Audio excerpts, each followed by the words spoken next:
Selamat malam Pasil. Selamat malam, Kakak. Jumpa lagi ya. Senang sekali. Sehat? Sehat. Bagaimana ini kita diskusi orang-orang ngomong tentang ASEAN Summit 42 di Labuan Bajo. Bagaimana menurut Anda? Ya, perlu diketahui bahwa ini adalah pertemuan para kepala negara di Asia Tenggara. Itu artinya Labuan Bajo hanya sebagai tempat.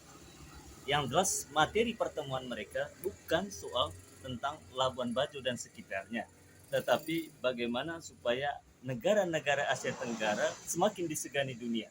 Karena itu mereka membangun kerjasama yang positif, kerjasama yang konstruktif agar aspek-aspek sosial, ekonomi, budaya di Asia Tenggara bisa setara dengan dunia internasional. Saya setuju dengan Kakak John. Tadi saya membaca di akun Facebook Kakak John soal jangan berpikir sempit, jangan berpikir bodoh soal ASEAN Summit ini.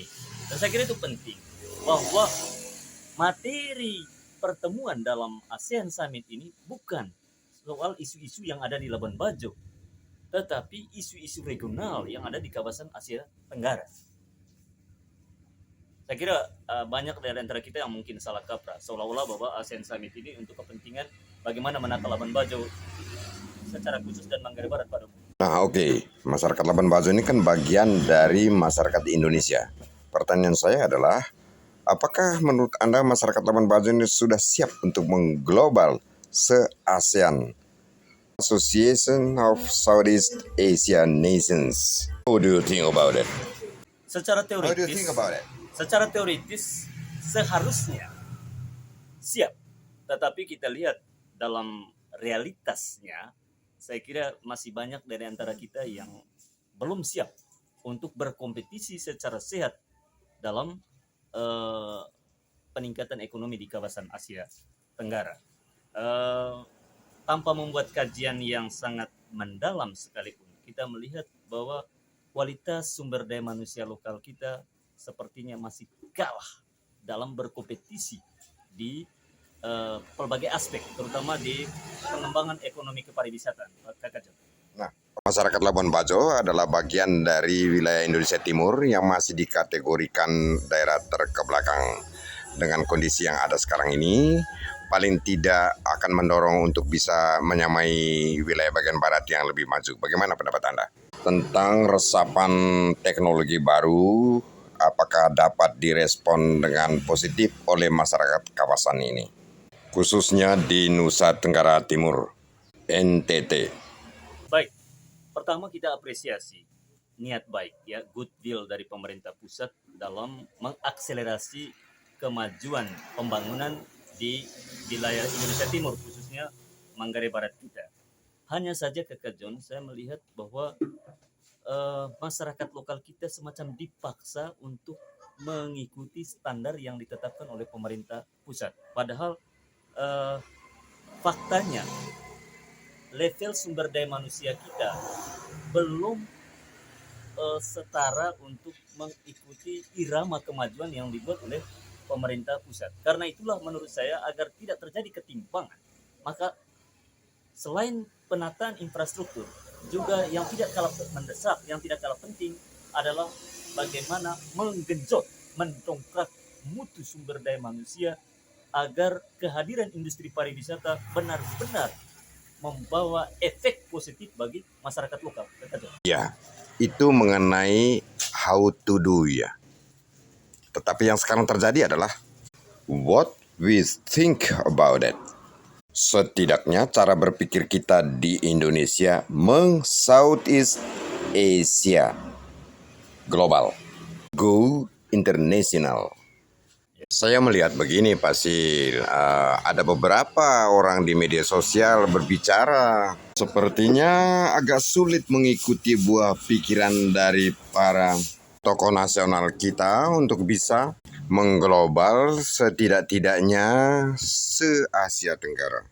Kapan itu tidak sepenuhnya salah, karena memang berdasarkan kenyataan selama ini, apa yang dikonsepkan, apa yang didesain oleh pemerintah pusat tidak sesuai dengan tingkat mutu SDM kita di level lokal. Karena itu perlu ada upaya keras, ada upaya yang serius supaya antara apa yang diidealkan oleh pemerintah dengan kemampuan masyarakat itu sejalan. Tidak seharusnya seperti begitu ya Pak Sil, menurut saya ya. Karena apa? Ada sisi lain dari program pemerintah kita. Goodwill-nya itu adalah menerapkan program-program yang sesuai dengan era zaman now. Karena kalau mengikuti situasi dan kondisi tradisional di pedesaan, maka program-program besar itu tidak bisa diserap. Ya, masalahnya ketika masyarakat kita dipaksa untuk membuat lompatan besar, sementara sumber daya yang dipunyai tidak cukup untuk itu, saya rasa tidak efektif, Kakak Jo. Karena pasti masyarakat akan kesulitan untuk beradaptasi sesuai dengan ritme yang dikembangkan oleh pemerintah. Tapi kadang untuk daerah tertinggal, program itu perlu dicurahkan seperti roti besar ditempatkan di suatu tempat. Jelas akan terjadi perubahan. Benar, Itu. benar. Saya setuju dengan itu. Hanya tidak bisa secara revolutif, tetapi barangkali tahap demi tahap atau secara evolutif dia Kakak John. Iya, Pelan. ini yang Fasil katakan itu sehubungan dengan teori perubahan sosial ya. Yang kalau kita lihat itu ada David Kingsley, ada Selo Sumardan, ada lagi Karl Marx kalau saya tidak salah. Betul. Mereka itu pemikir-pemikir yang menyoroti secara ilmiah mengenai perubahan sosial. Ya. Jadi saya kira itu konsekuensi. Bagaimanapun juga perubahan itu bila mana ia datang tidak dapat ditolak. Ya kan? Juga tidak bisa disebut sebagai sebuah kesalahan. Memang dia berjalan seperti itu. Kalau kita menunggu secara evolutif ya, sampai kapan kemajuan itu akan diraih dengan kondisi yang keterbelakangan sekarang ini? Maka dibutuhkan suatu program revolusioner. Jadi revolusi itu tidak harus selalu datang dari rakyat yang menentang pada penguasa. Tetapi penguasa dengan goodwill-nya, dia bisa menerapkan program revolusioner untuk mengejar keterbelakangan. Begitu. Maka saya kira ini adalah perubahan yang dibuat secara revolutif, Kakak John. Karena secara tiba-tiba masyarakat diminta untuk mengikuti peradaban pariwisata super premium. Sementara kita tahu faktanya level sumber daya manusia kita sebetulnya belum cukup untuk sampai pada level peradaban itu. Ini yang saya tidak setuju. Martabat kita sudah selevel dengan dunia internasional loh. Persoalannya adalah tidak merata. Pertama, kalau kita mengikuti ahli sosiolog Max Weber tadi itu, perbedaan kita masih pada taraf di sini. Ada yang berpikir secara mikro, ada yang berpikir secara mikro, kecil dan menengah, ada yang berpikir secara menengah, bahkan ada yang berpikir secara super. Dan ingat, Anda bagaimana? Saya kira itu tidak bisa dihindari. Kalau Labuan Bajo dijadikan contoh kasus, kita melihat bahwa selama ini ada semacam resistensi, ada perlawanan dari masyarakat lokal karena skema pembangunan pariwisata super premium yang digagas oleh pemerintah pusat cenderung meminggirkan, cenderung mengeksklusi masyarakat lokal. Karena apa? Desain yang dibuat oleh pemerintah pusat sebetulnya tidak sesuai dengan kondisi faktual, kondisi sumber daya manusia lokal kita di Manggarai Barat. Karena itu tidak heran kalau pasar pariwisata super premium dimonopoli oleh orang-orang yang punya akses pengetahuan dan modal yang cukup. Ya, oke. Ya, bisa saja begitu. Tetapi umumnya saya tidak setuju dengan pendapat itu. Program ini adalah program baik yang perlu diterapkan ke daerah dalam tanda kutip keterbelakangan. Karena itu kita menyambutnya bukan dengan cara berpikir kampung, bukan dengan cara berpikir kecil. Jangan standby di situ. Kita harus melihat ada suatu misi besar yang akan membawa perubahan ke depan. Kalau kita tidak melihat seperti itu, ya akan terjadi konflik. Dan mari kita melihat secara positif program yang datang di kawasan tertinggal. Jadi tidak ada cara berpikir yang revolutif. Bagaimana menurut Anda? Bagaimana Anda pikir tentang itu? Ya, saya pikir kalau mengikuti teori dialektikanya Hegel, bahwa program yang dibuat oleh pemerintah itu sebagai tesis, maka ada antitesis, ada semacam resistensi dari masyarakat lokal karena memang skema yang dibuat itu tidak sesuai dengan ritme kehidupan masyarakat kita di Manggarai Barat.